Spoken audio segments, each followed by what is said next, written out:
Everyone celebrates when you survive. They clap, they send messages, everyone calls you strong. Very few people stick around for what it actually does to you. That part doesn't get a bell.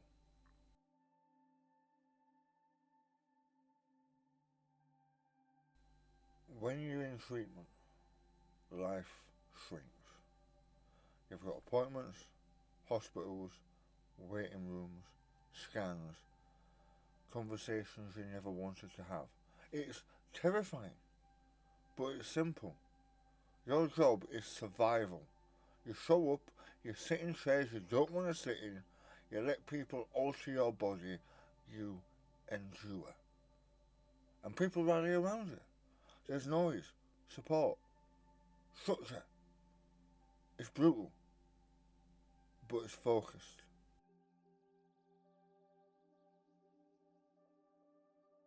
Then one day, you're told it's clear, or controlled, or stable.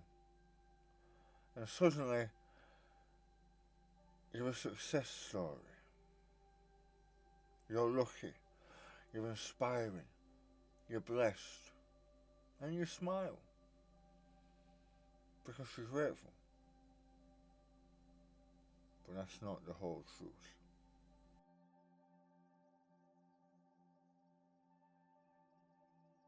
So, my treatment ended, and then 2 months later, the world shut down. COVID hit, and the week we were supposed to move was the week everything closed. So, I did it alone. Boxes, driving, keys, empty rooms. My family helped to decorate before we got here, but there was no way to help. There were no proper hellos, no proper goodbyes, no normal transition. Just distance and silence. I remember standing in an empty house thinking, I've just survived cancer. And now we're starting from scratch. Again.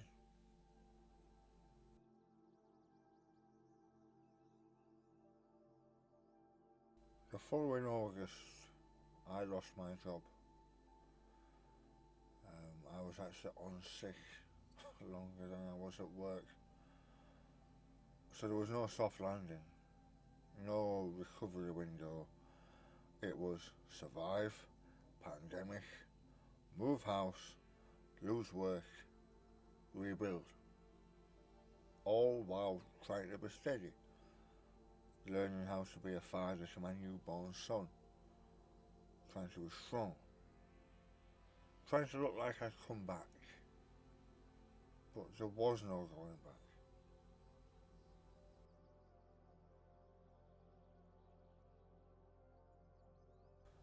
After the appointments slow down and all the message fade away and after people stop asking how you are, life resumes.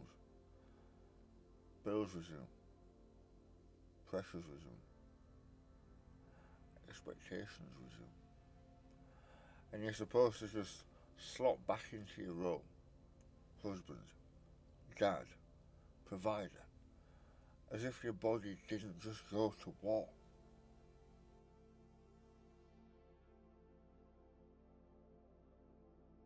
You don't come back the same. You come back aware of time, fragility, of how thin the line really is. You start looking at your kids differently. You notice how small their hands are, how fast they're growing, how temporary everything feels. That awareness doesn't leave.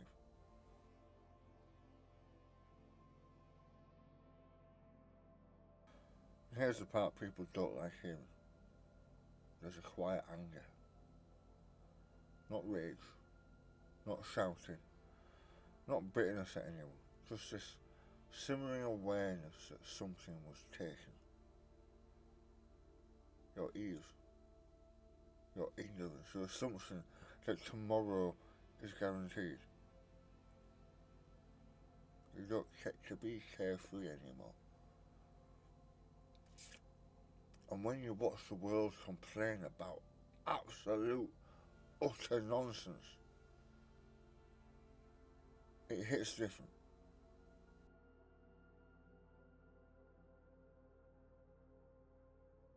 Every time you meet someone new, there's that pause,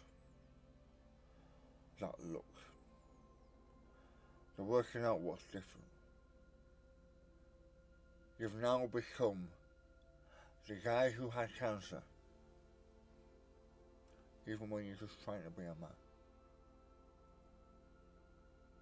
I never wanted this disease to define who I was.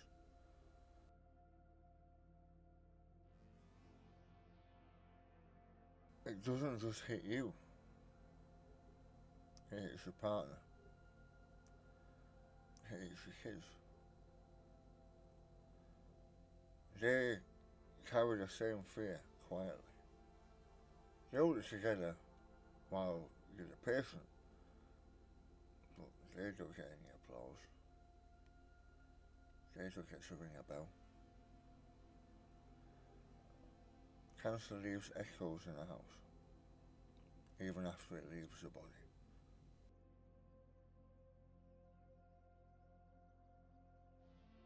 But here's what cancer did give me. It gave me clarity. When I say I won't burn myself into the ground again, that's not ambition talking. That's experience. When I say that I build steady now, that's not branding. That's survival. I've already had everything pulled from under me once. Actually, twice. And when you've packed your life into boxes and you've survived something that nearly took you out, you stop pretending you've got unlimited chances.